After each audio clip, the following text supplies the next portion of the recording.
안녕하십니까.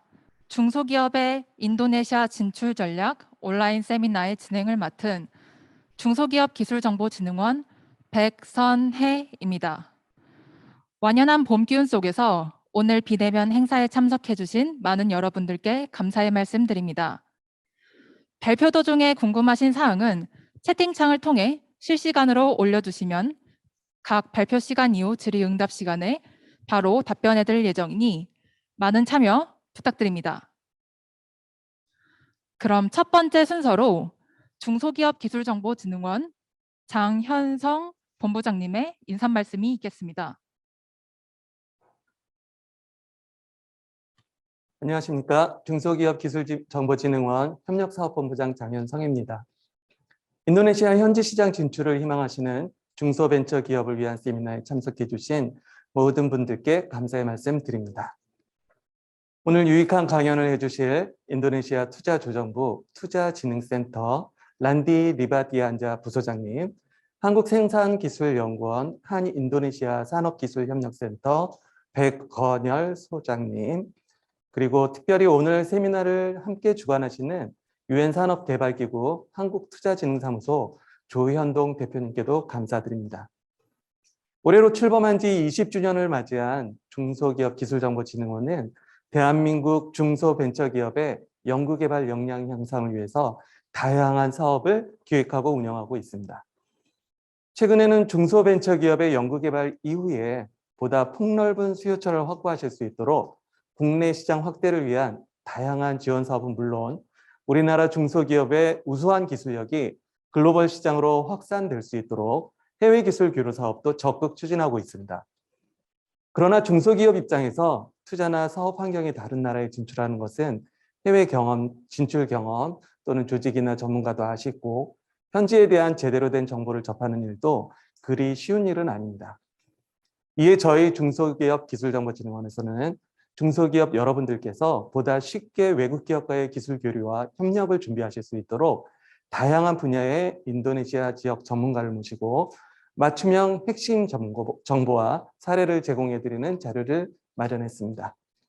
오늘 이 시간을 통해서 우리 기업이 인도네시아에 진출하실 수 있는 기회를 확보하시고 향후 시장 진출과 판로 확대를 통해서 강소기업으로 성장하기 위한 좋은 계기가 되었으면 합니다. 올해 저희 기관에서는 인도네시아, 중국, 사우디, 말레이시아 등 총 6개 국가를 대상으로 해외 기술 교류 상담회를 운영할 예정이며 그중 인도네시아는 3분기에 현지 대면 행사를 진행할 계획입니다. 관심 있으신 기업분들의 많은 참여를 부탁드립니다.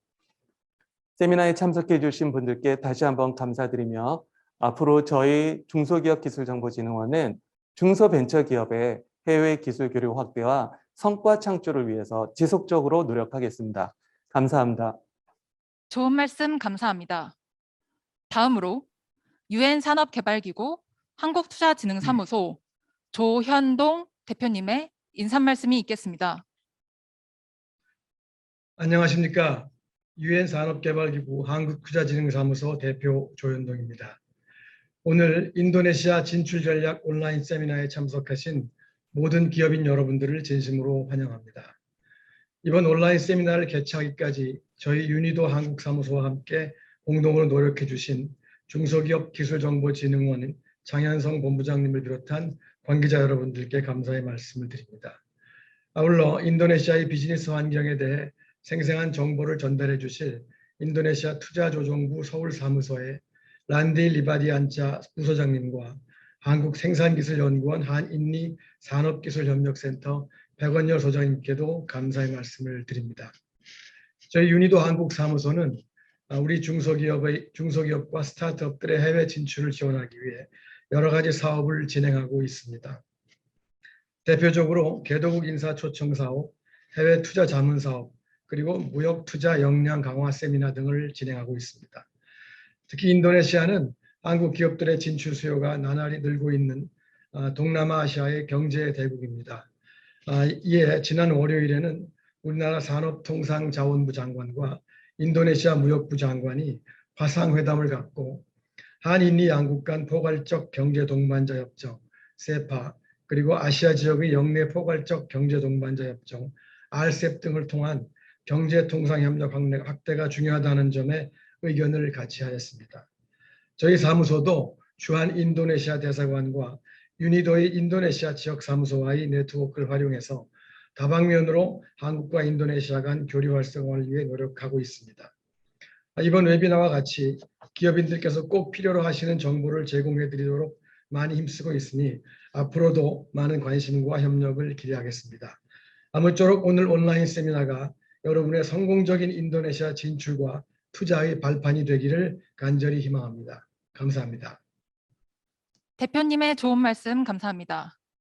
이제 본격적으로 오늘 세미나의 본 순서를 진행하도록 하겠습니다.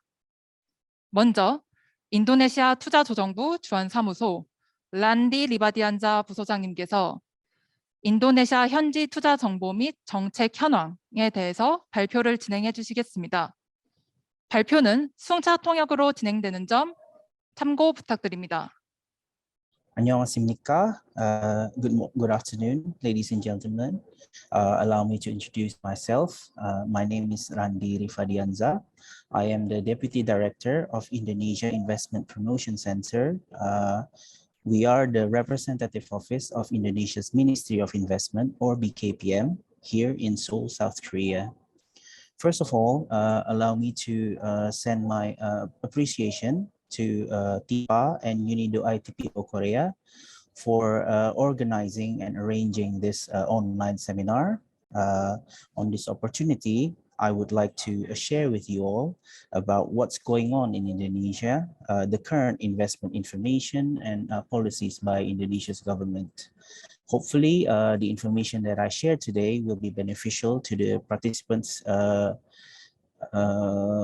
intent or interest in developing your business overseas, especially in Indonesia. So I will start by giving you an update about some background information and Indonesia's investment trends. Let us take a look at the slide. So investment realization info in Indonesia in 2021.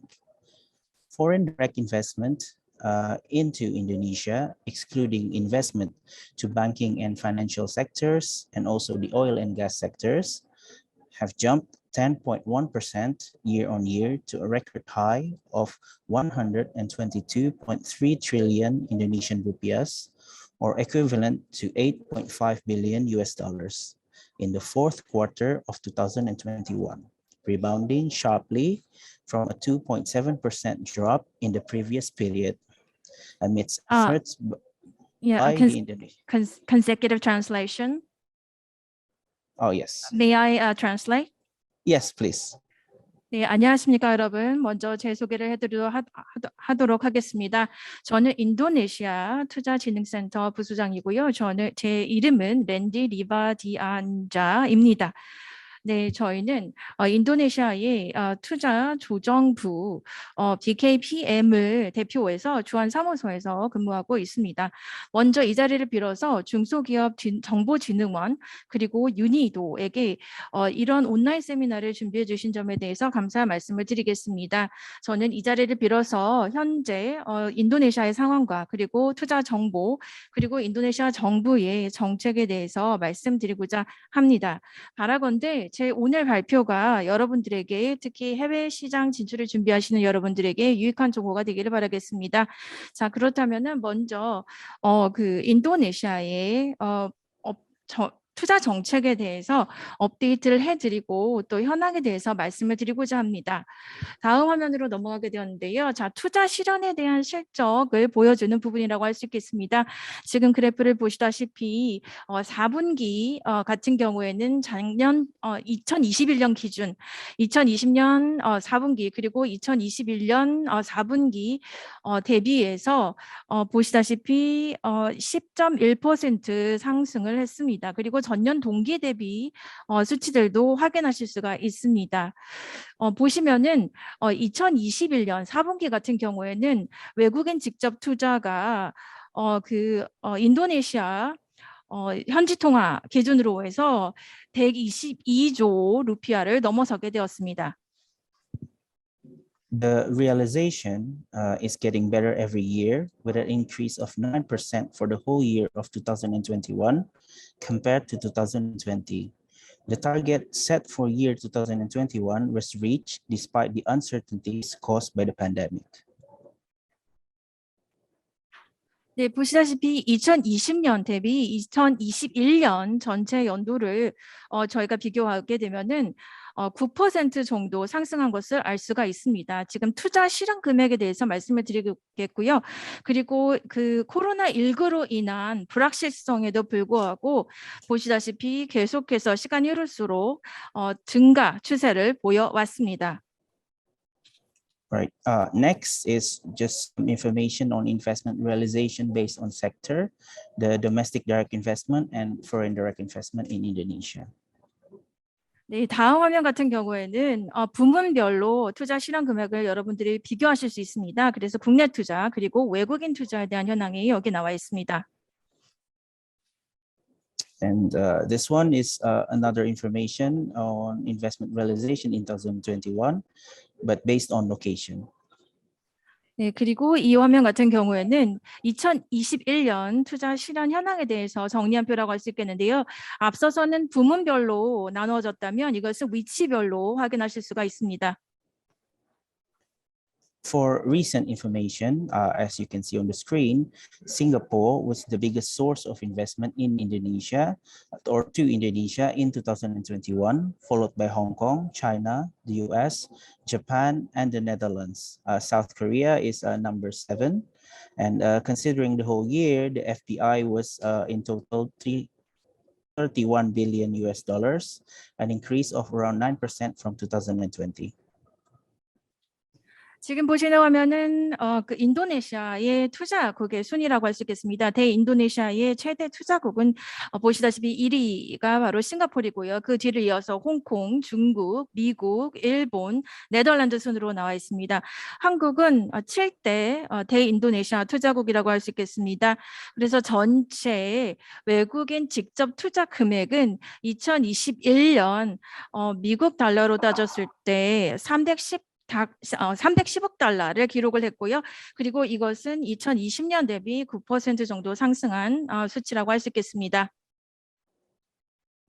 Next is the information on the distribution of South Korean foreign direct investment realization in 2021.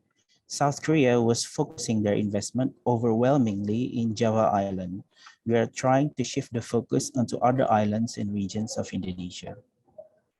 지금 보시는 화면은 투자 실현에 있어서 한국의 그 외국인 직접 투자에 대한 2021년 분포도를 보실 수가 있습니다. 그래서 한국은 그 인도네시아에 대해서 투자를 했을 때 특히나 자바 아일랜드에 집중적으로 하고 있는 것을 볼 수가 있습니다. South Korea also primarily invested in secondary sectors, focusing in the motor vehicles and other transport equipment industry, leather goods and footwear industry, and also textile industry sectors. 지금 보시는 것은 한국이 그 인도네시아 투자를 했을 때 상위 10대 비즈니스 부문에 대한 것인데요. 제일 첫 번째가 바로 그 자동차 모터 비클 그리고 운송수단에 대한 것이고요. 그리고 두 번째가 가죽 제품 그리고 세 번째가 바로 섬유 산업입니다. South Korea have been a consistent partner in economic cooperation with Indonesia. For the past 2 years, Korean companies have expanded their businesses in Indonesia. These are some of the Korean companies who have currently invested their business in Indonesia. 지난 특히 세월 동안 한국은 인도네시아의 지속적이고 일관성 있는 경제협력 상대국이었습니다. 그리고 특히나 2년 사이에는 많은 그 한국 기업들이 인도네시아 내에서 비즈니스를 확대해 왔습니다. 여기 보시는 화면에는 한국 기업들이 나와 있는데요. 현재 인도네시아에서 사업을 하면서 또 투자 활동을 펼치고 있는 한국 기업들의 예가 나와 있습니다. Along with those many businesses, counted among them are Korean conglomerates or businesses investing in Indonesia for more than 10 billion US dollars. These are the list of existing strategic projects in Indonesia for the past 2 years. As you can see, the highest one would be Lotte Chemical with an advanced petrochemical plant investment amounting to more than 10 billion US dollars. And then from the manufacturing side, you can also see Parkland, which is Sejin Fashion, investing in garment and textile for 35 million US dollars. 특히나 지난 그 2년 동안 비즈니스를 확대를 하면서 한국 기업들이 투자가 많이 이루어졌는데요. 지금 여기에 있는 예를 들어서 미국 달러로 쳤을 때 100억 달러가 넘는 투자를 한 기업들도 보이고 있습니다. 일단 그 투자 금액에 있어서 가장 최대의 금액을 투자한 회사는 보시다시피 롯데케미컬입니다. 그리고 그 밖에도 물론 현대 뭐 자동차라든지 다른 기업들도 있고요. 그리고 또 그 의류나 패션 쪽에 기업들도 있습니다. 그리고 예를 들어서 파크랜드 같은 경우에는요, 세진 패션과 관련한 기업이라고 할 수 있겠는데요. 투자 금액이 미국 달러로 3,500만 불을 넘기도 했습니다. Right. Next, I would like to talk about the situation in Indonesia with an industrial revolution in development in Indonesia. 네, 다음으로는 산업혁명과 관련한 인도네시아의 현재 상황에 대해서 말씀드리겠습니다. Firstly, let's talk about Indonesia's digital economy potential. So Indonesia has a fairly large digital economy potential. The development of the digital economy in Indonesia is inseparable from the continued growth in the number of internet users in Indonesia. And you can see from the slide, this is the number of internet users in Southeast Asia, and one of them is Indonesia. 현재 우리 인도네시아에서의 디지털 경제에 대한 잠재력은 매우 크다라고 말씀드릴 수 있겠습니다. 디지털 경제의 성장은 앞으로 우리의 지속적인 성장과는 불가분의 관계라고 생각을 하고요. 그리고 특히나 인터넷 유저의 숫자도 계속해서 성장하고 있습니다. 여기 슬라이드에는 인터넷 유저의 숫자들이 동남아시아 지역에 대한 정보가 여기 나와 있는데요. 특히 인도네시아 수치를 주목해 주시기 바랍니다. The manufacturing sector of Indonesia also has its own digital potential. Across key sectors, Indonesia could harness digitization to realize total productivity impact of 120 billion US dollars by 2025. 특히 그 디지털 경제 그리고 디지털화의 영향은 제조업체, 제조 부문에서도 두드러질 것이라고 생각을 합니다. 그래서 디지털화가 제조 그 부문에 미치게 될 영향을 금액으로 환산하게 된다면 2025년까지 1,200억 미국 달러를 영향력을 끼칠 것으로 예상이 되고 있습니다. Demographically, the next 15 years will be a golden age for Indonesia as it will enjoy a demographic bonus peak. A demographic bonus period is when the ratio of working population to dependent population is increasing, which has a high correlation with the country's economic growth. 향후 15년에는 인도네시아 입장에서는 일종의 황금기라고 말씀을 드릴 수 있겠습니다. 특히나 인구 통계학적으로 보면 그런데요. 그 데모그래픽 보너스 피크의 기간이 형성되어 왔기 때문입니다. 이 그 인구 통계학적 보너스 피크라고 하는 것은 어떤 그 의존적인 부양 인력 대비 실제로 경제 활동을 하는 노동 인력이 더 커지는 그 기간을 말합니다. 이것은 그 GDP 성장이라든지 경제 성장에 있어서도 중요한 부분이라고 할 수 있겠습니다. Industrial Revolution 4.0 utilizes the latest technology to link the physical, digital, and biological spheres of production. Globally, this is a phenomenon which emphasizes on ubiquitous connectivity of people, machines, and real-time data.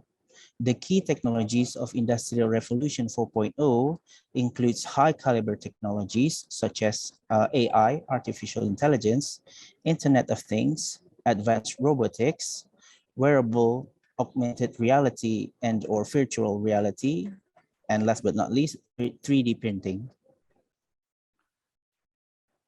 산업혁명, 4차 산업혁명 같은 경우에는 바로 최신 기술을 활용을 하게 하는 것입니다. 그래서 최신 기술을 사용을 함으로써 실질적인 생산의 측면, 그리고 디지털적인 측면, 그리고 생물적인 측면을 연결하는 것을 말하는데요. 바로 유비쿼터스 연결성을 우리가 구현할 수가 있습니다. 바로 사람들과 그리고 기계, 그리고 실시간 데이터가 서로 연결되는 것입니다. 이 부분에 있어서 핵심 기술은 오른쪽에 보시다시피 AI, 인공지능, 그리고 사물 인터넷, IoT, 그리고 첨단 로봇, 그리고 웨어러블이라든지 증강현실, 가상현실, 그리고 3D 프린팅이 있겠습니다. Indonesia is currently in development of a policy program to assimilate the Industrial Revolution 4.0 towards improving our overall situation. Indonesia have launched an initiative called Making Indonesia 4.0. This in hope to revive the Indonesian manufacturing sector, and it is planned to directly impact the production sector and revive them, ensuring Indonesia to regain our net exporter position. Indirectly, it hopefully will improve Indonesia's financial strength, enhance government spending and investment to ultimately build a robust economy and better labor market.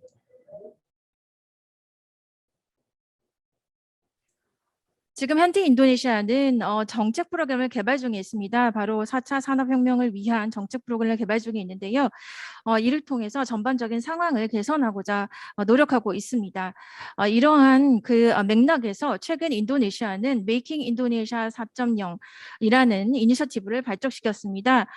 특히나 제조업 분야의 혁신을 위한 것인데요. 제조업 분야의 이 4차 산업혁명을 통해서 이 생산 쪽에도 굉장히 큰 혁신을 가져올 것을 기대하고 있습니다.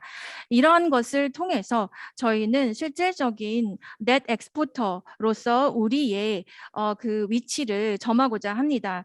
그리고 또 간접적으로는 이러한 노력을 통해서 재정 건전성을 확보하고 재정 건전성을 기반으로 정부의 지출과 투자가 확대되고 그것을 통해서 견실한 경제를 이루고 그리고 더 나은 노동시장을 갖추는 것이 저희의 목표라고 할 수 있겠습니다. Next, as you can see, there are 10 national priorities for the initiative of Making Indonesia 4.0. Number one is reforming the material flow, and then redesigning industrial zones to embracing sustainability, until incentive technology investment. Up to number 10 is reoptimize regulations and policies. I will not say each and every one of them, but you can see them on the screen. And after this, we can share the slides for you to peruse. 인도네시아는 10대 국가 우선순위를 설정한 바가 있습니다. 바로 인도네시아의 4차 산업혁명을 위한 것인데요. 여기 화면에 보시면은 10대 우선순위가 나와 있습니다. 첫 번째, 원료의 그런 원재료의 흐름을 개혁하자. 그리고 두 번째로는 산업 구역, 산업 지대를 다시 재설계하자. 그리고 세 번째로는 지속 가능성을 포용하고 기타 등등이 나와 있고요. 그리고 9번, 10번에 이어져서 총 10개가 있습니다.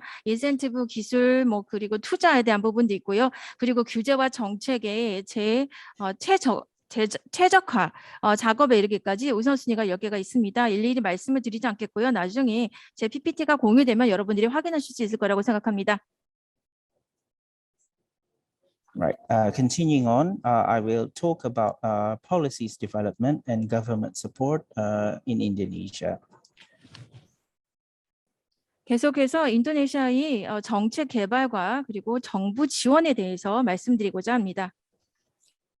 Right. One of the main priorities of Indonesia is to attract foreign investment to Indonesia.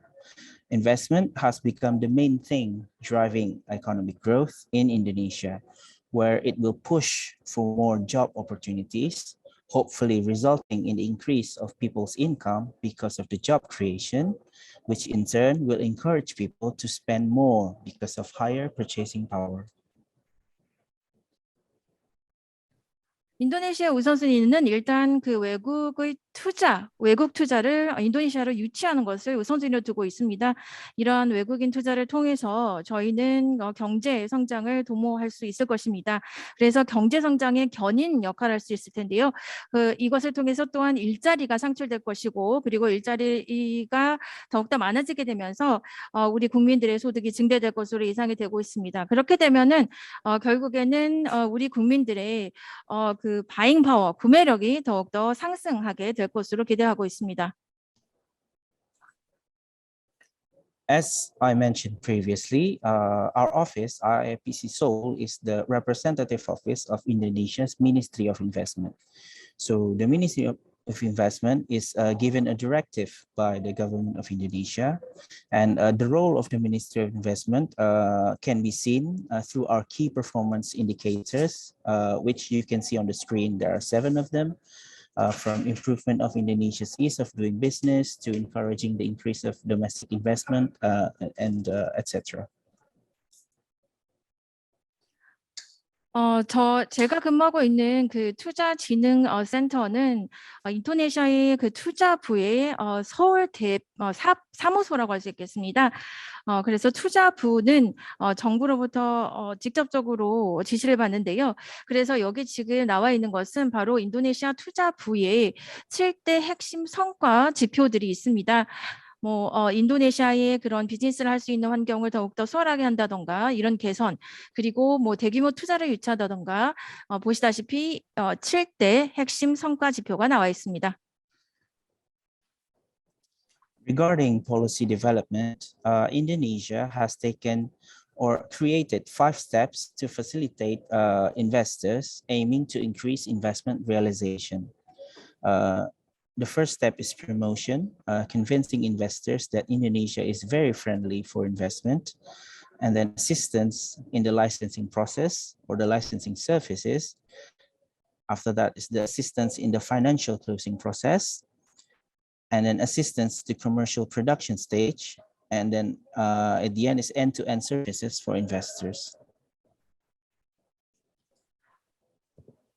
이런 투자의 실현을 더욱더 가속화하기 위해서 저희는 그 투자자들을 위해서 5가지 단계를 밟고 있습니다. 일단 1단계는 바로 홍보입니다. 인도네시아가 얼마나 투자 친화적인 환경을 가지고 있는지를 저희가 홍보하는 것을 1단계로 여기고 있고요. 그리고 2단계 같은 경우에는 허가나 승인과 관련한 라이센싱 서비스를 저희가 지원을 합니다. 그리고 3번째는 여러 가지 재무적인 그런 과정들을 수월해 줄 수 있도록 저희가 지원을 하고 있고요. 그리고 이것을 통해서 또 이런 생산 단계에 이르기까지 저희가 전폭적으로 지원을 하고 있습니다. 엔드-투-엔드 서비스를 저희가 투자자들에게 제공하기 위해서 최선을 다하고 있습니다. The main investment sectors or the priority sectors in Indonesia include labor-intensive industries, which includes pharmaceutical and medical devices, automotive and electronics industry, and then infrastructure, renewable energy, and integrated mining with downstream activities that provide added value. 저희 인도네시아가 우선순위로 더욱더 삼고 있는 부문들이 있습니다. 바로 이 부분에서 저희가 투자를 유치하고자 노력을 하고 있는데요. 일단은 노동 집약적인 제조업 분야입니다. 제약 부분이라든지 의료기기 산업이 있고요. 자동차 산업, 그리고 전자산업이 있고요. 그리고 인프라 부분, 그리고 재생에너지 부분, 그리고 광산 산업 또 저희의 우선순위 투자 유치 부문이라고 할 수 있겠습니다. As you all know, Indonesia has the presidency of G20 this year, and our motto is recover together, recover stronger. And our 3 main priority sectors from the presidency in G20 is the increase of health infrastructure, energy transition, and economic transformation. So this is also in line with Indonesia's presidency in G20 this year. 네, 아시다시피 인도네시아는 G20의 의장국이 되었습니다. 그렇기 때문에 우리는 특히나 여기에 나와 있다시피 세 가지 분야에 대해서 집중을 하고 있습니다. 뭐 에너지 전환이라든지 그리고 경제 발전이라든지 그 양질의 그런 국가적인 보건 상황이라든지 그리고 국가의 견실도 이런 부분에 있어서 저희가 우선순위로 삼고 노력을 하고 있습니다. The government of Indonesia plays a role as the center of recovery, being the only component that grows positively.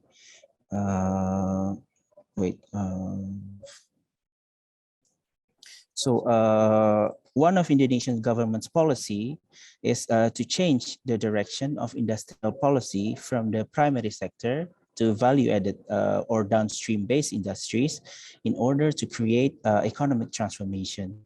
The added value of a product will have an impact on national economic growth, which no longer focus on natural resources, but focusing on processing these natural resources into finished or semi-finished goods with added value. 네, 저희 인도네시아는 여러 가지 산업적인 혁신을 꾀하고 있습니다. 특히나 산업 정책에 있어서 기존의 그런 1차 산업 부분, 프라이머리 섹터에만 신경을 쓰는 것이 아니라 점차적으로 우리의 산업 정책을 부가가치 그리고 부가가치 창출을 하는 그런 다운스트림 부분에 있어서 집중을 하고 있습니다. 부가가치의 창출은 국가의 경제 성장에도 중요한 역할을 할 수 있다고 생각하는데요. 단순히 천연 자원에만 우리가 집중하는 것이 아니라 천연 자원을 또 가공하고 처리하고 이것을 통해서 완제품이나 반완제품으로 우리가 또 완료할 수 있는 이런 그 부가가치 그리고 다운스트림 부분에도 저희가 집중하고 있습니다. Another example of Indonesian government support is the establishment of the Investment Acceleration Task Force through the issuance of Presidential Decree number 11, year 2021, with the formation of the Minister of Investment or Head of BKPM as Chair, Deputy Attorney General as Deputy Chair 1, and Deputy Chief of Police as Deputy Chair 2. This task force was formed in order to facilitate investment plans or activities that encountered obstacles so that they could be realized quickly. 이런 투자 유치 그리고 가속화를 위해서 태스크포스 팀이 구성이 되었습니다. 2021년 대통령령 11호에 근거해서 이러한 그 태스크포스 팀이 구성이 되었는데요. 투자를 가속화하기 위한 태스크포스 팀이라고 할 수 있겠습니다. 그래서 이러한 태스크포스 팀의 의장은 투자부 장관 그리고 투자조정부의 그 청장 그리고 또한 그 부의장 같은 경우에는 바이스 어토니 제너럴이고요. 그 법무부 부차관이고요.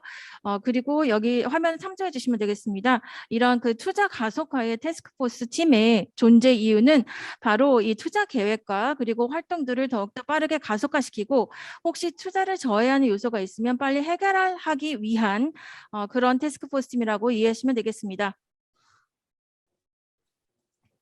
Regarding Indonesia government's policy on investment, I will next explain briefly about business fields in Indonesia based on Presidential Regulation number 49, year 2021.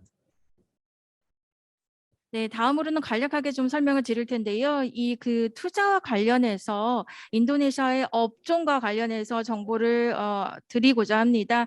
2021년 대통령 규제 49호에 따라서 정해진 투자와 관련한 그 업종에 대해서 말씀을 드리겠습니다.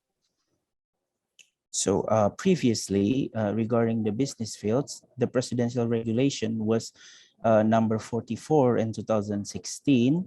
The orientation of that is the limitation of business fields. Maybe you've heard previously about negative investment list. So starting from last year, based on presidential regulation number 49 in 2021, the business fields are more competitive and are more encouraging the development of priority business fields. This is the new one. 업종과 관련해서 업종 투자 관련해서 규제가 있었는데요. 이것은 2016년에 발효된 대통령 규제 44호가 있었습니다. 그 전에는 이 업종에 대한 규제로서 2016년에 발효됐고 515개 정도의 업종에 대한 제한이 있었는데요. 그렇지만 그 당시에 방향성은 바로 이 그 투자를 할 수 있는 업종을 좀 제한하는 그런 방향성을 가졌었습니다. 하지만 2021년 발효된 대통령 규제 49호에 따라서 우리가 또 우리 업종들을 투자에 좀 더 열리게 하고 더 경쟁력 있게 만들자라는 차원에서 이 49호가 발효가 되었습니다. 그래서 특히나 그 우대 업종에 대한 발전을 독려하고자 이러한 규제가 생기게 되었습니다. 그 전에 있었던 44호, 2016년 있었던 44호 규제 같은 경우에는 아마 들어보셨을 것입니다. 네거티브 투자 리스트였는데요. 2021년 49호로 인해서 우대 업종의 발전을 독려하는 방향으로 바뀌었습니다. 이 점이 변화점이라고 말씀드릴 수 있겠습니다. Right, I'll just skip that one because that's just comparison. For this slide, these are the comparison between the previous one, which is Presidential Decree number 44, year 2016, on negative investment list, and the new one is Presidential Decree number 49, year 2021, on business fields. In the new regulation, firstly, there are around 246 business fields that are considered priority sectors, and these are businesses that fulfill criteria such as national strategic programs or projects. They are also capital intensive, labor intensive, with high technology. They are also a pioneer industry. 지금 이 화면은 제가 앞서서 말씀드린 2016년에 있었던 대통령령 44호와 그리고 2021년부터 발효되기 시작한 대통령령 49호를 비교한 그림이라고 할 수 있겠습니다. 보시다시피 그 전에는 네거티브 투자 리스트라고 해서 투자 금지 목록을 포함해서 여러 가지 사항들이 있었는데요. 그리고 이러한 2021년 49호의 발효로 인해서 우선순위 업종에 관한 그런 투자 규제가 생기게 되었습니다. 그래서 우선순위 업종이라고 하는 것은 총 246개의 우선순위 업종을 저희가 설정을 했는데요. 뭐 국가 전략적인 사업이라든지 자본 집약성이 있다든지 노동 집약적이라든지 그리고 첨단 기술이라든지 그리고 선도 사업에 속하는 업종 같은 경우에는 우선순위 업종으로 저희가 보고 있습니다. So businesses, or these 246 businesses listed in the priority list of business fields, are eligible for incentives such as a tax holiday and tax allowance, which we would talk about later on. After that, there is, as you can see, 106 business fields allocated for, or 182, business fields allocated for or required for partnership with SME or cooperatives in Indonesia. These business fields are determined based on these criteria, which are business activities that do not use technology or just use simple technology, business activities that have specific processes, are labor intensive, and have cultural heritage that are special and hereditary. 지금 보시다시피 지금 앞서서 말씀드린 그 246개의 업종은 우선순위 리스트에 올라가게 됩니다. 그래서 우선순위 리스트에 올라간 246개의 업종들은 인센티브를 받을 자격을 갖춘다고 말씀을 드릴 수 있겠습니다. 예를 들어서 텍스 할러데이 조세 감면이라든지 세금 감면이라든지 그리고 텍스 얼라운스 뭐 세금 공제라든지 이런 부분은 조금 이따가 나중에 말씀을 드리겠고요. 이런 인센티브를 받을 자격을 갖추게 되는 것입니다. 그리고 이 보시면은 182개의 그 업종은 그 SME 또는 협동조합, 그 중소기업과 협동조합과의 협업 업종으로 지정이 된 것이고요. 그리고 그 중에서도 뭐 예를 들어서 뭐 최고의 첨단 기술을 활용하지 않는다 하더라도 노동 집약적인 이런 부분에 있어서는 그 SME, 그 중소기업과 협업을 필요로 하는 그런 업종들을 리스트업했습니다.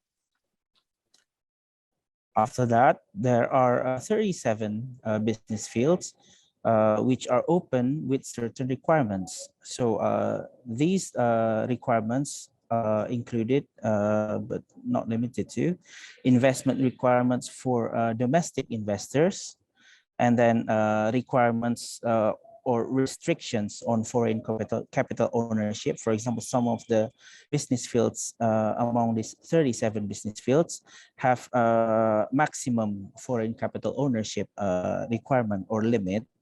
And then there are investments in these business fields which require special permits. And then others that are limited or closely monitored and regulated. For example, business fields in the production and distribution of alcohol in Indonesia. 그리고 오른쪽 하단의 맨 밑을 참조해 주시면 되겠습니다.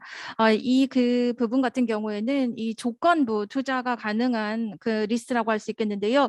여기에서는 총 37개의 업종이 리스트에 들어가 있습니다.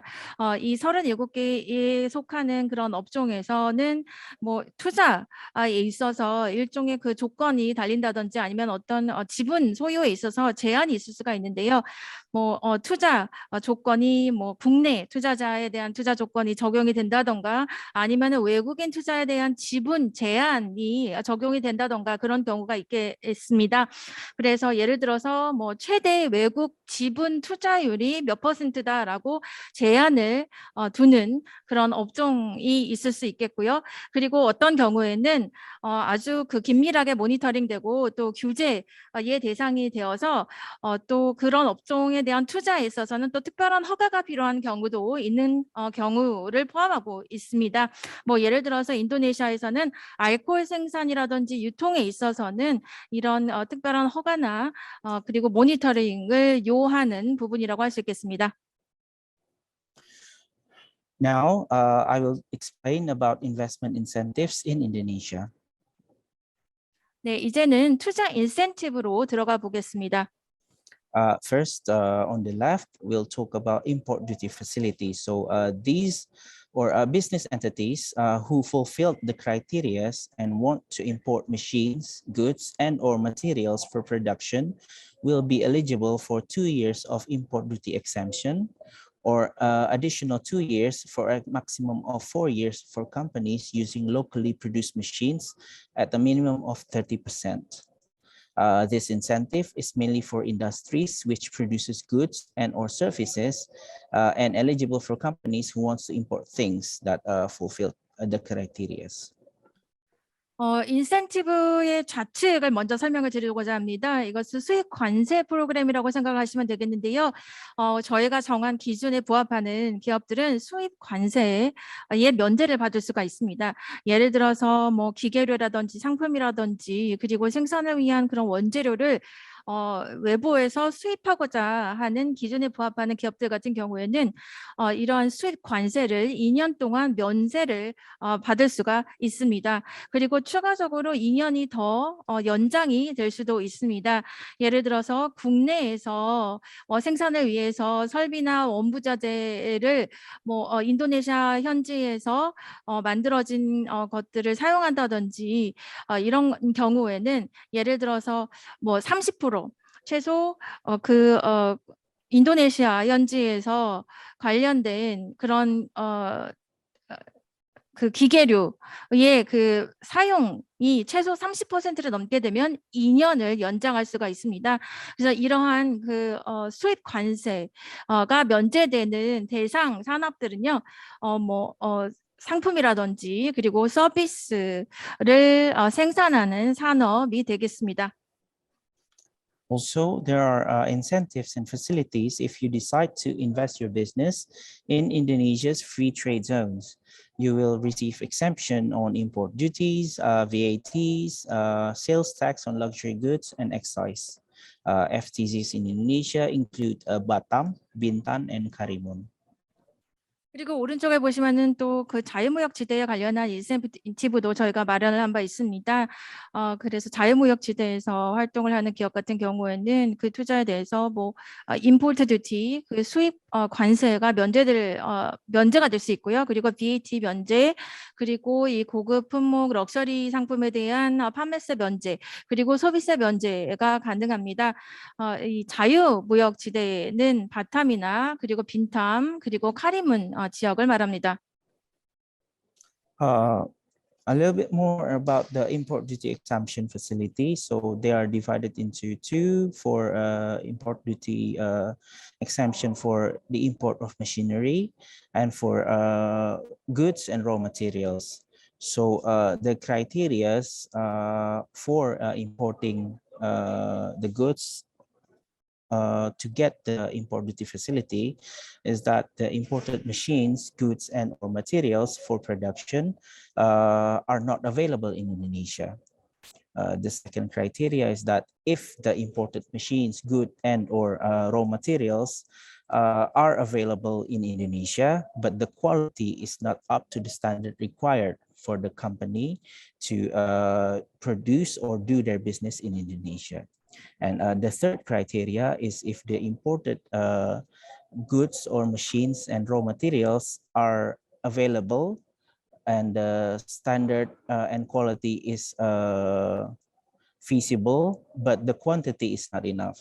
So then you can import those machines, goods and raw materials, and you can be allowed to get the import duty exemption facility. 네, 수입관세 면세에 대해서 좀 더 자세히 말씀드리고자 합니다. 수입관세 면세에 있어서는 총 두 가지 부분으로 나눠볼 수가 있는데요. 바로 기계류, 설비의 수입과 그리고 상품과 원료에 대한 수입을 두 경우로 나눠볼 수가 있겠습니다.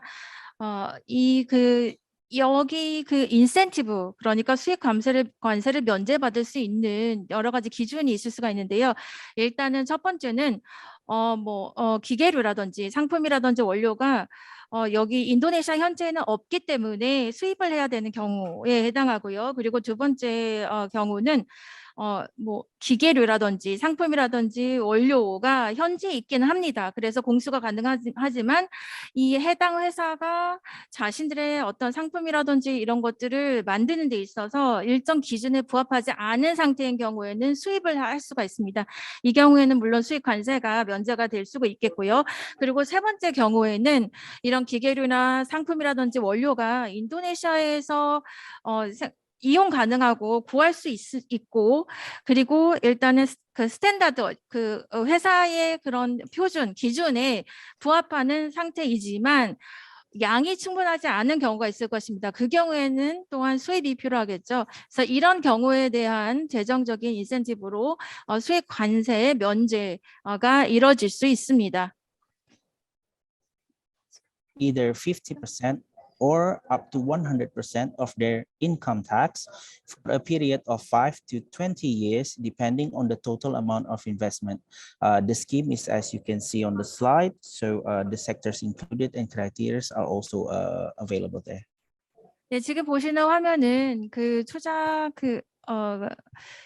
이 소득 공제 이에 대한 그런 조세 혜택적인 부분이라고 할 수 있겠는데요.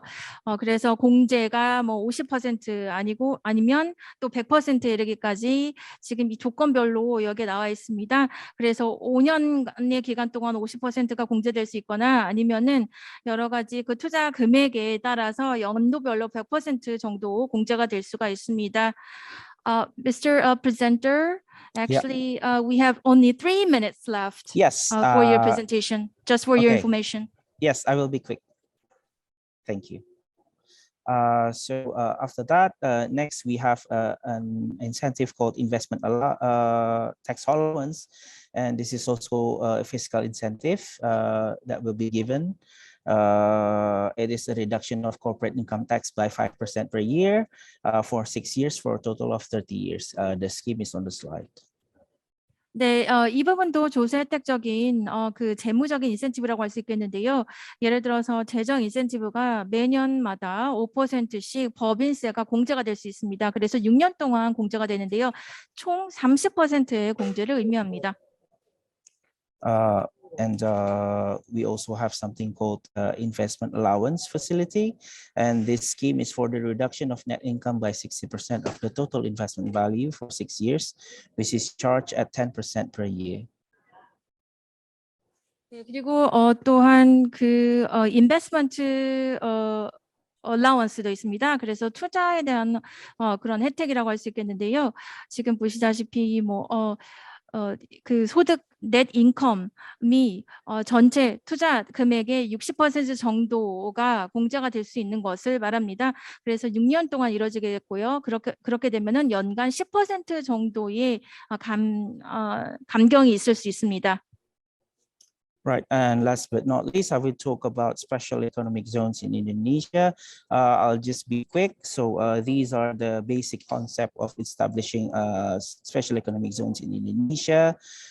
And the purpose of establishing SAZ is to develop regional economy, to promote investment, give added value optimization to export and import, and a breakthrough model for new economic center. 마지막으로 잠깐 짧게 말씀드리면은요, 이 특별경제구역에 대한 기본 개념이 여기 나와 있습니다. 특별경제구역의 목적은 지역경제 활성화를 위한 것이고요. 네, 투자를 더욱더 유치를 해서 투자를 통해서 부가가치를 창출하고 그리고 수출과 수입 활동을 통해서 지역경제가 보다 더 두드러지게 발전할 수 있는 것을 도모하기 위한 것입니다. Yeah, so business entities doing their business in Indonesia is eligible to receive facilities. So there are fiscal facilities, as you can see on the screen, exemption from import duty, exemption from VAT, and then non-fiscal facilities include ease of permits for investment, land, immigration, and working visa integrated at SEZs. I'm sorry, I'm just speeding through this. So this last screen is just the list of special economic zones in Indonesia, with each zone having their own primary activities. 네, 그래서 제가 지금 정리해서 말씀을 드리자면은요, 이 재무적인 차원의 재정적인 인센티브가 있습니다. 수익관세 면제라든지 VAT 면제라든지 지금 화면을 제가 빨리 보여드렸는데요. 그리고 비재무적인 인센티브, 예를 들어서 뭐 허가에 대한 간소화라든지 아니면 비자 면제라든지 아니면은 원활하게 과정을 진행한다든지 이런 재무적인 비재무적인 인센티브를 가지고 있고요. 마지막으로 인도네시아는 15개의 특별 경제 구역이 있습니다. Right, so that brings us to the end of our presentation. I hope you gain more insight on the investment climate and the economic situation in Indonesia. We from IPC Seoul office will fully support and assist you on each stage of your investment journey in Indonesia. So feel free to reach us for any inquiry. These are our contacts and email address. Thank you for your time and attention, and stay safe. Thank you. 네, 이것으로 발표를 마치겠고요. 제가 좀 여러분들에게 좋은 인사이트를 제공했기를 바랍니다. 전반적으로 인도네시아 투자와 그리고 경제의 현황에 대해서 말씀을 드렸고요. 우리 그 투자 그 진흥센터는 여러분들을 전폭적으로 지지하기 위해서 존재하고 있습니다. 여러분들이 투자에 어떤 그런 관심사항을 두고 어떤 여정이 있든지 만약에 어떤 그 문의사항이라든지 관심사항이 있으면 언제든지 주저하지 마시고 저희에게 문의해 주시기 바랍니다. 여기 이메일 등 연락처가 있으니 언제든지 연락 주시기 바랍니다. 감사합니다. 부소장님의 좋은 말씀 잘 들었습니다. 채팅창을 통해 많은 질문들을 올려주셨는데요. 시간 관계상 하나의 질문만 소장님께 여쭤보겠습니다. Due to the time constraints, actually we are able to take just one questions out of the many questions that were uploaded in the chat. So we'd like to ask you one question. Yes, of course. 첫 번째 질문입니다. 자바의 94%의 투자가 이루어지는데 구체적으로 어떤 산업이 대상인지 질문하셨습니다. This is a question. One of the persons who asked the question asked you actually during your presentations, Koreans actually heavily are investing in the Java Islands.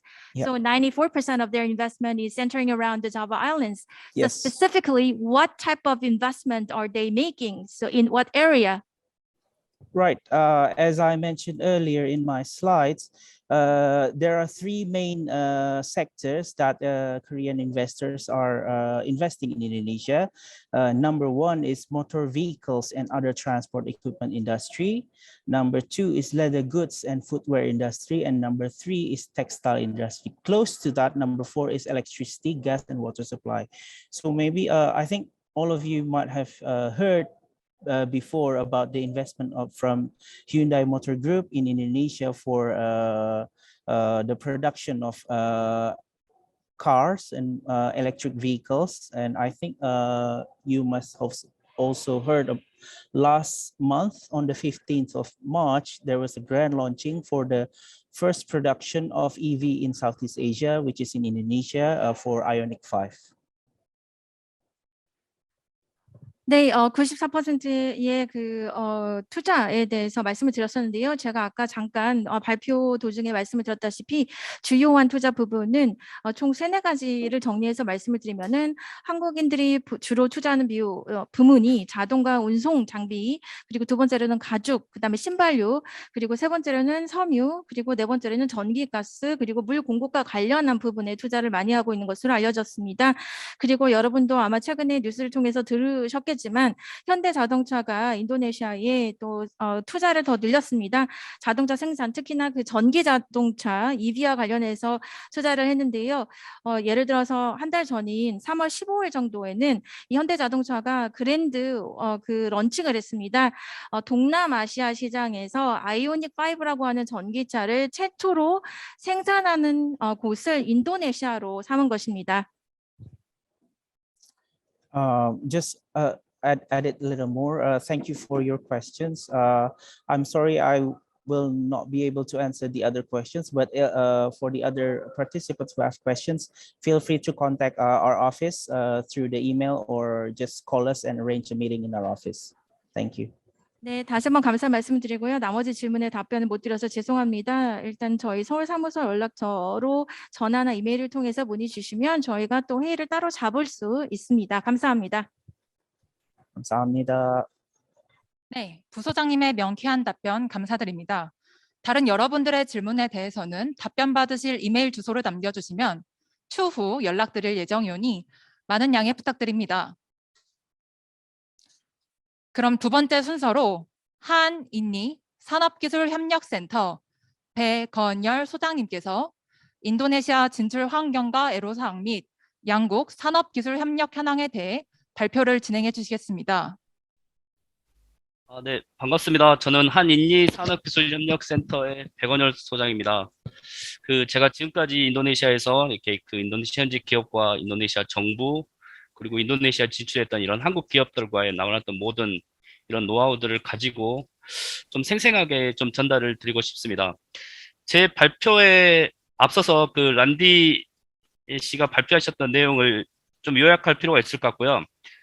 그러니까 한마디로 얘기하자면 지금 인도네시아는 중국이 10년 전에 했던 것처럼 부가가치 창출이 되는 산업에 지금 포커싱이 맞춰져 있고요. 옛날에는 그냥 석탄이라든가 희귀금속들을 그냥 수출하는 형태를 지향했다면 지금은 이런 것들이 인도네시아 내에서 1차적으로 가공이 되고 그래서 자국 내에서 생산을 유발할 수 있는 그런 거에 포커싱이 맞춰져 있고요. 아까 앞서 말씀드린 것처럼 이 부가가치 창출이라는 측면에서 외국에서 무조건 수입하기보다 그 수입 품목에서 일정 부분 현지에서 생산이 가능한 것들은 현지에서 생산할 수 있도록 하는 규제들을 시행을 하고 있습니다. 아까 질문 주신 사항에서 자본금 질문을 하셨던데요. 지금 배국 루피아, 한국 돈 한 8억 5천 정도를 투자를 해야 이 설립이 되는 것으로 되어 있습니다. 그래서 유통업체라든가 설립 형태에 따라서는 다른데 배국 루피아로 한 이유는 이 중소기업, 그러니까 영세 기업들을 보호하기 위해서 최소 단위를 8억 5천으로 설정한 겁니다. 그래서 앞서 말씀드린 것처럼 자국 영세 기업들 보호하는 그런 측면에서 굉장한 정책들 그리고 제도 규제들 많이 하고 있다는 말씀 드리고요. 오늘 참석하신 분들 주로 봤는데 바이오 기업, 의료기기, 스마트팜 관련된 기업분들이 좀 있으신 것 같습니다. 제가 지금 겪어보면 굉장히 인도네시아에서 굉장히 흥미롭게 지금 관심을 갖고 있는 분야라고 생각할 수 있을 것 같고요. 지금 아까 말씀드린 것처럼 그런 수입 규제라든가 자국의 생산 유발 효과 그런 정책과 더불어서 지금 한국의 한류 문화들의 영향으로 한국산 제품들에 대한 인기들이 높기 때문에 이런 것들을 기회 삼아서 관심을 가져주시면 좋을 것 같습니다. 되게 저희 그 인도네시아 사람들에 대해서 흔히 이렇게 얘기를 합니다. 융통성이 없고 느리고 시간 약속을 잘 안 지키고 좀 많이 그렇다. 그래서 많이 답답하다라고 흔히들 얘기합니다. 한 1년 정도 이제 근무하신 분들은 그런 얘기를 많이 하시고요. 조금 이제 지나서 좀 적응이 되면은 거기에서 이제 기회를 찾고 매뉴얼을 만들고 그러면서 사실은 이래서 한국 사람들에게는 이 인도네시아가 참 기회가 많은 땅이구나라는 생각들을 서로 공유하게 됩니다. 한 가지 사례를 말씀드리면 인도네시아에서 이제 태풍처럼 비가 많이 와도 물을 주고 있는 사람들이 있습니다. 왜냐하면 물을 주라고 지시를 받았기 때문에 그 친구는 비가 오든 태풍이 치든 물을 주는 거거든요. 그래서 이런 상황들을 보면 이제 어떤 분들은 이 친구들 가지고 참 사망하기가 힘들겠구나라고 생각을 하고 있고, 어떤 분들은 이런 사람들에 맞는 사업들을 찾아서 가능성을 찾고 매뉴얼을 만들어서 사업을 영위하신 분도 있습니다. 그 인도네시아 이제 섬유 봉제 기업들이 많긴 한데요. 한국 같은 경우에는 사실 경력이 좀 높거나 그러면 이제 개인 사업을 해서 나가는 경우도 많고 사실 인력 활용이 굉장히 어렵다는 얘기들을 많이 합니다. 근데 인도네시아 사람들은 20년을 근무하더라도 매년 그 임금 인상률 이런 부분들이 적용이 되면 다른 추가 요구들 하지 않고 계속 근무하는 그런 좀 근면성실한 이런 특징들이 좀 있습니다.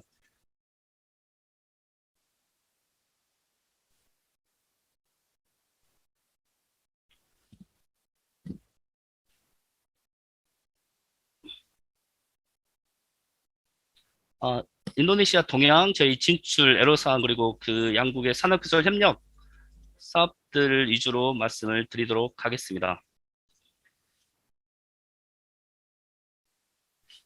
저희 인도네시아 사무소는 그 인도네시아 정부로부터 한국의 이런 산업기술을 소개해달라는 정부 요청에 의해서 2006년부터 설립이 돼서 운영되고 있습니다. 그래서 주로 그 매년 그 한국 기술에 대한 국제기술 세미나라든가 5대 프로젝트를 발굴하고 수행하는 업무, 그리고 인도네시아 진출한 한국 제조기업들의 애로 기술을 지원하고 있는 업무들을 주로 하고 있습니다.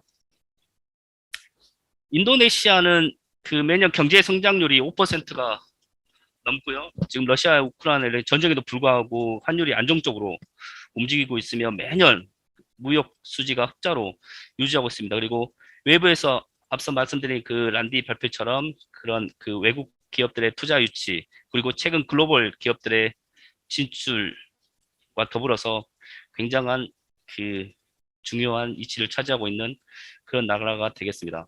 최근 원자재 값 상승으로서 이런 석탄, 이런 광산들 보유하신 분들이 작년 대비 뭐 3배 이상 수익을 보고 계신 분들도 많고요. 인도네시아 이제 희귀 금속이라든가 자원이 굉장히 풍부하지만 이런 가공 기술들이 부족해서 지금은 현재는 원재료에 대한 직접 수출을 금지하고 인도네시아 내에서 1차 가공이 이루어질 수 있도록 하는 그 산업 정책, 이런 부분들에 대한 규제 움직임들을 보이고 있습니다. 그래서 언론에서 많이 보셨겠지만 인도네시아도 이제 자체적인 국내 활동에 대한, 경제 활동에 대한 그 지원 정책을 추진하려는 활동들을 하고 있습니다. 인도네시아 수도를 이전한다는 얘기를 많이 들으셨을 텐데요. 지금 수도를 누산타라로 명명해서 최근 수도 이전법이 국회에서 통과가 됐습니다. 그래서 이와 관련된 사업들을 이제 참여하거나 협력하고자 해서 뭐 LH라든가 여러 공공기관들이 나와서 지금 활동을 하고 있고요.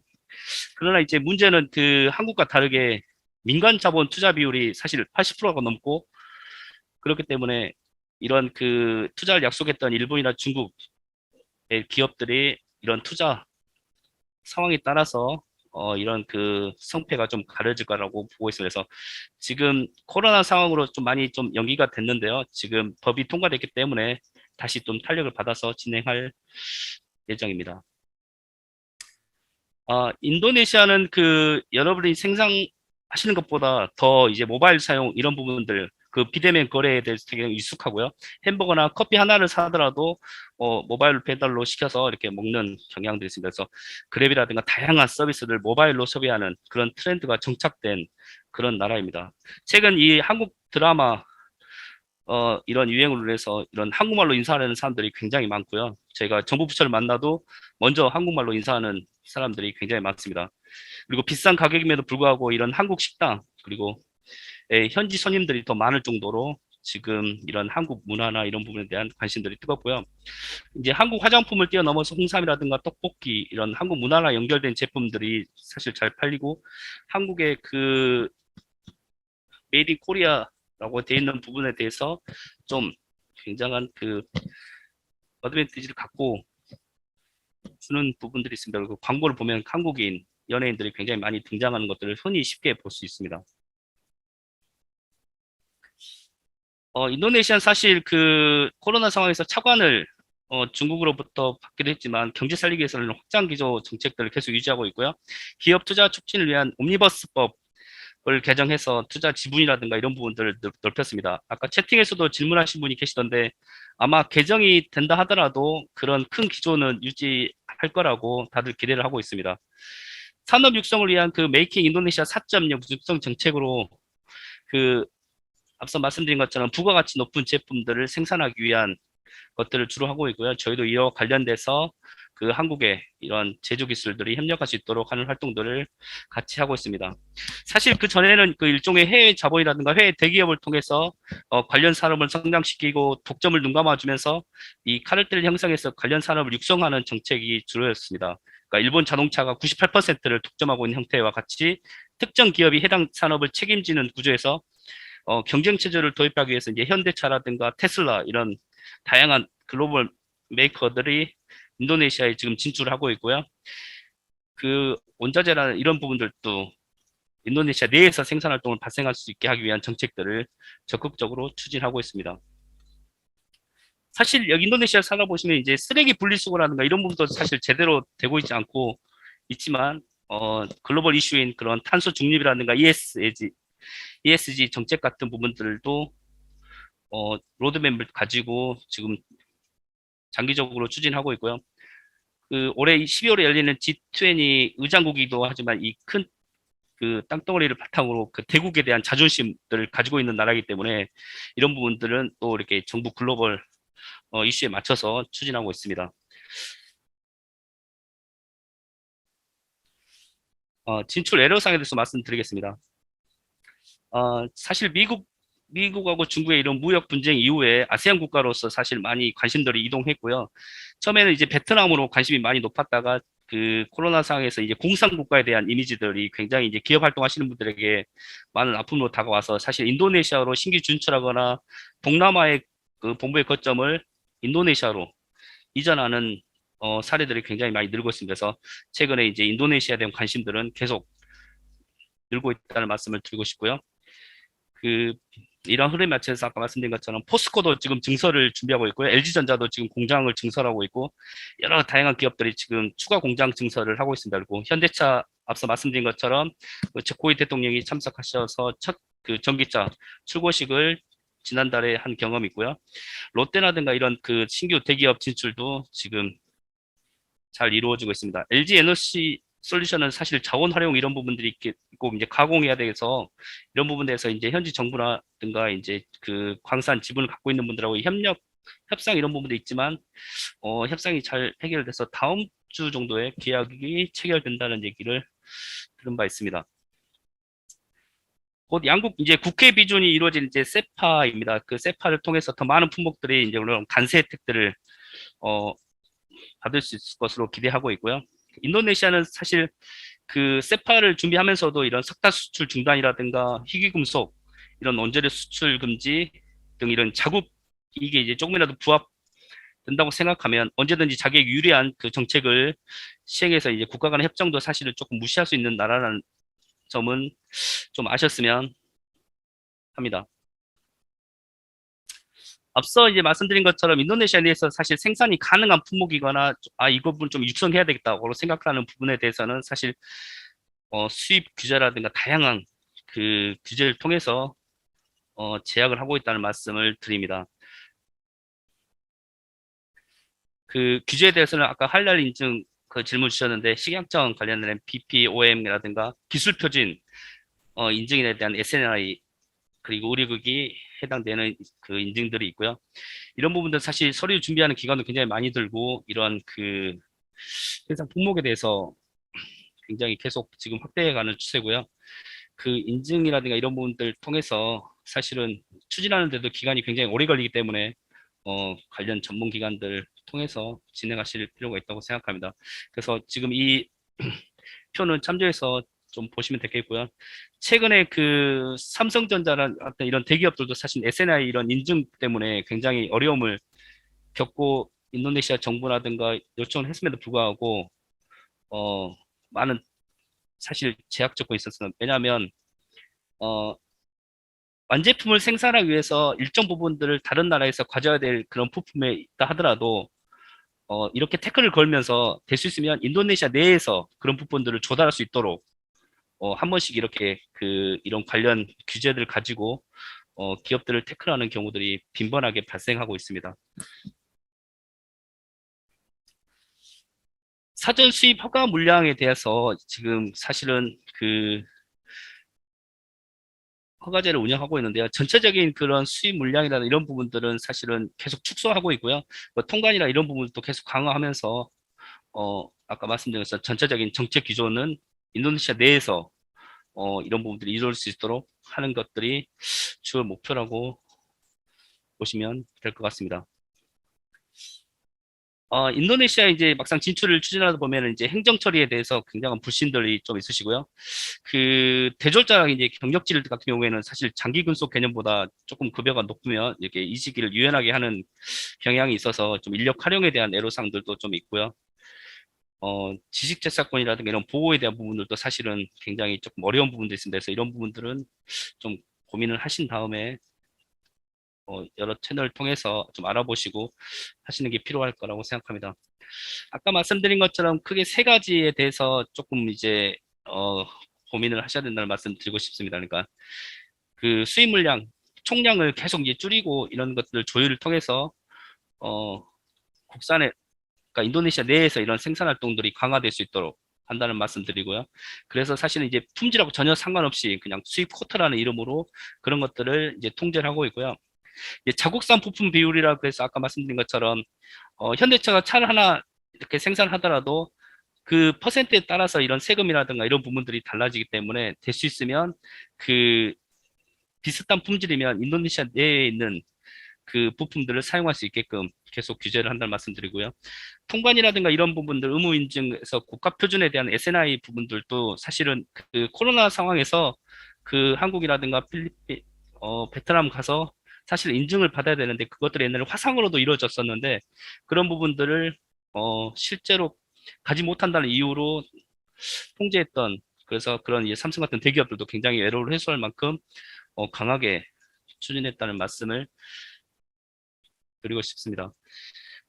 발표 시간이 별로 없기 때문에 그 간단하게 국제협력 사업에 대해서 말씀드리고 싶습니다. 국제협력 사업은 사실은 이러한 전체적인 그 양국 사업에서 협력할 아이템들을 사전에 발굴해서 그 국가 간의 지원 사업으로 수행하는 경향이 있어서 간단하게 어떤 사업들이 이루어지고 있는지 좀 말씀드리면 좋을 것 같아서 잠깐 말씀드리고자 합니다. 전체 그 인도네시아에서 제조업 육성에 대한 그런 그 관심들이 많기 때문에 거기에 대한 공작 기계라든가 섬유, 스마트 팩토리, 뭐 콜드체인, 전기 차량 이런 부분들에 대한 것들을 그 정부 사업으로 같이 하고 있고요. 가장 그 많이 하는 부분은 농업 관련 부분입니다.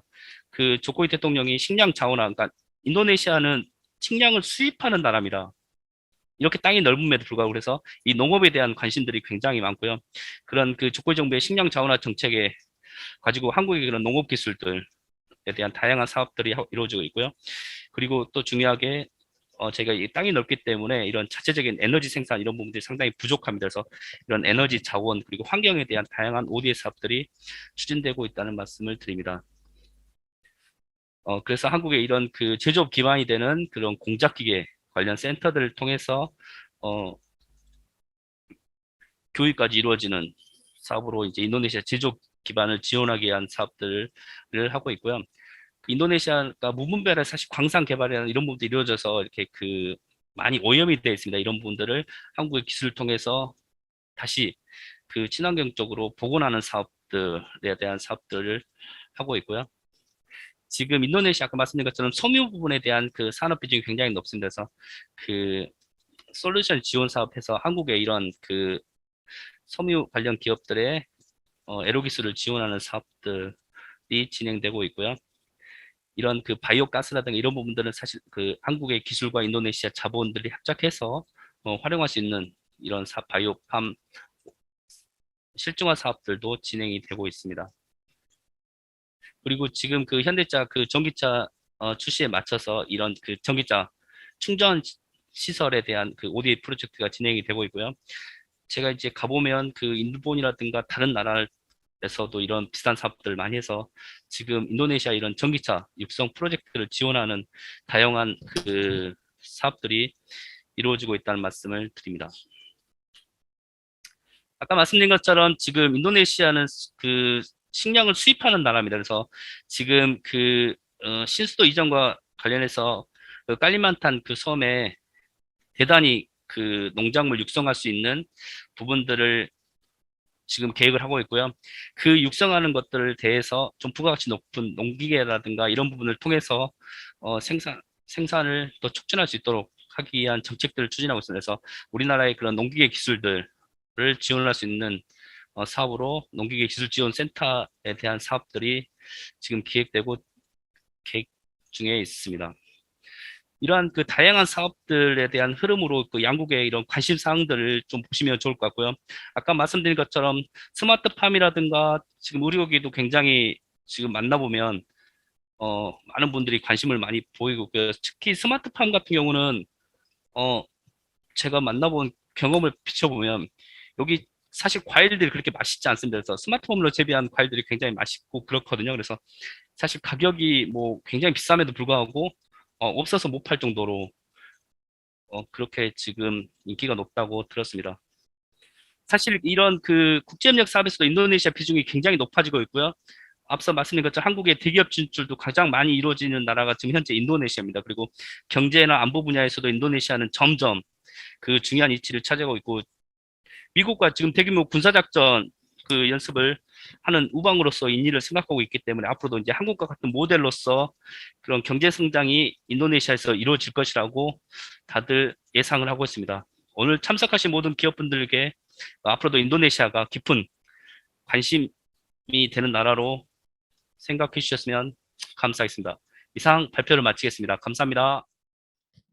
마지막으로 중소기업기술정보진흥원 지명근 실장님께서 2022년 티파 한인니 해외 기술 교류 상담회와 관련하여 소개해드리는 시간을 갖도록 하겠습니다. 예, 안녕하십니까. 중소기업 기술정보진흥원 혁신네트워크 실장 지명근이라고 합니다. 반갑습니다. 앞서 강연에 이어서 마지막으로 해외 기술 교류 사업과 인도네시아 기술 교류 상담회에 대한 소개를 간단히 드리겠습니다. 저희 중소기업 기술정보진흥원에서는 해외 기술 교류 사업을 통해서 우리나라 중소 벤처기업의 해외 신시장 진출과 기술 수출 촉진을 적극 지원하고 있습니다. 구체적으로는 국내 중소벤처기업의 특허, 상품권 등 지식재산권의 이전과 라이센싱, 합작 투자, 그리고 OEM 생산, 설비 이전 등 다양한 형태의 성과 창출을 목표로 운영되고 있습니다. 특히 이제 해외 지식재산권 시험 인증 그리고 기술 사업화, 기술 보호 관련해서 국내 전문기관과의 협력을 통해서 사업의 실효성을 높이고 기술 기반의 해외 판로 확대를 적극 지원하고 있다는 점을 말씀드릴 수가 있습니다. 사업에 대한 개요는 좀 간단하게 소개를 해드렸고요. 이 사업이 어떻게 이제 좀 진행이 되는지에 대한 프로세스를 설명을 좀 드리겠습니다. 먼저 해외 기업과 기술 교류를 희망하는 국내 기업을 모집을 하게 됩니다. 저희가 모집 공고와 여러 가지 홍보 채널을 통해서 해외 진출을 희망하는 기업들을 먼저 우리 국내 중소기업들을 모집을 하고요. 신청을 해주신 기업을 대상으로 저희가 기업에 직접 나가서 실사를 통해서 해당 기업의 기술력과 기초 역량을 진단 그리고 평가해서 최종적으로 지원 기업을 선정하게 됩니다. 그리고 우리나라의 기업과 그 선정된 기업과 그 기술 협력을 원하는 해외 기업들을 저희가 이제 여러 가지 네트워크를 통해서 발굴해서 우리 기업과 그쪽 해당 국가의 수요 이렇게 공급에 맞춰서 매칭하는 작업들을 추진하게 됩니다. 매칭이 끝난 이후에 저희가 지원해드리는 전문 통역사라든가 온오프라인 방식의 기업 간 1:1 상담, 요즘에는 이제 뭐 대면 교류회를 기본으로 하고 있지만 저희가 코로나 이슈 등이 있어서 온라인을 주로 이제 통해서 1:1 상담을 실시하고 이후에 지속적인 사후 관리를 통해서 해당 기업이 실제 그 해외에 진출할 수 있도록 그런 성과를 창출할 수 있도록 적극적으로 지원을 하고 있습니다. 앞서 저희 본부장님께서 뭐 인사 말씀 중에 그 올해 해당 그 해외 기술 교류 사업에 대한 해당 국가에 대해서 간단하게 말씀을 드렸는데요. 인도네시아, 중국, 사우디, 그다음에 말레이시아 등 저희가 총 6개국을 대상으로 진행을 할 예정입니다. 그중에 오늘 그 인도네시아 관련한 기술협력 세미나를 진행하고 있는데 이 이유는 저희가 오는 9월에 예정된 대면 교류회를 할 예정입니다. 인도네시아의 그 제3의 도시인 반둥에서 대면 교류회로 직접 우리 기업분들과 함께 인도네시아를 방문을 해서 교류회를 진행할 예정이고요.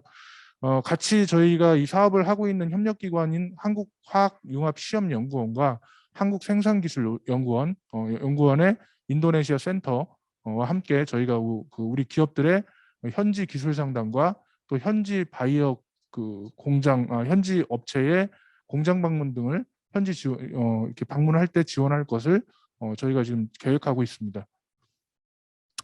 현재는 상반기에 그 신청 기업들을 모집 공고를 통해서 인도네시아를 비롯한 각 국가별 기술 교류회 상담회 참가 기업을 신청 중에 있습니다. 그래서 접수가 마감되기 전에 우리 그 해외 진출을 원하시는 기업께서는 자세한 내용을 SM테크하고 GTAP 사이트를 통해서 참고하셔가지고 많은 신청을 해주시기를 부탁드리겠습니다.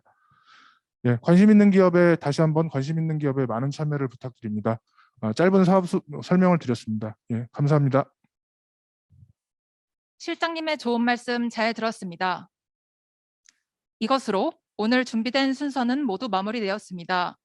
다시 한번 오늘 세미나에 관심을 갖고 참석해 주신 여러분들께 감사의 말씀드리며 저희 중소기업기술정보진흥원은 앞으로도 중소벤처기업의 성공적인 해외 진출과 기술 사업화를 위해 부단히 노력할 것입니다. 감사합니다.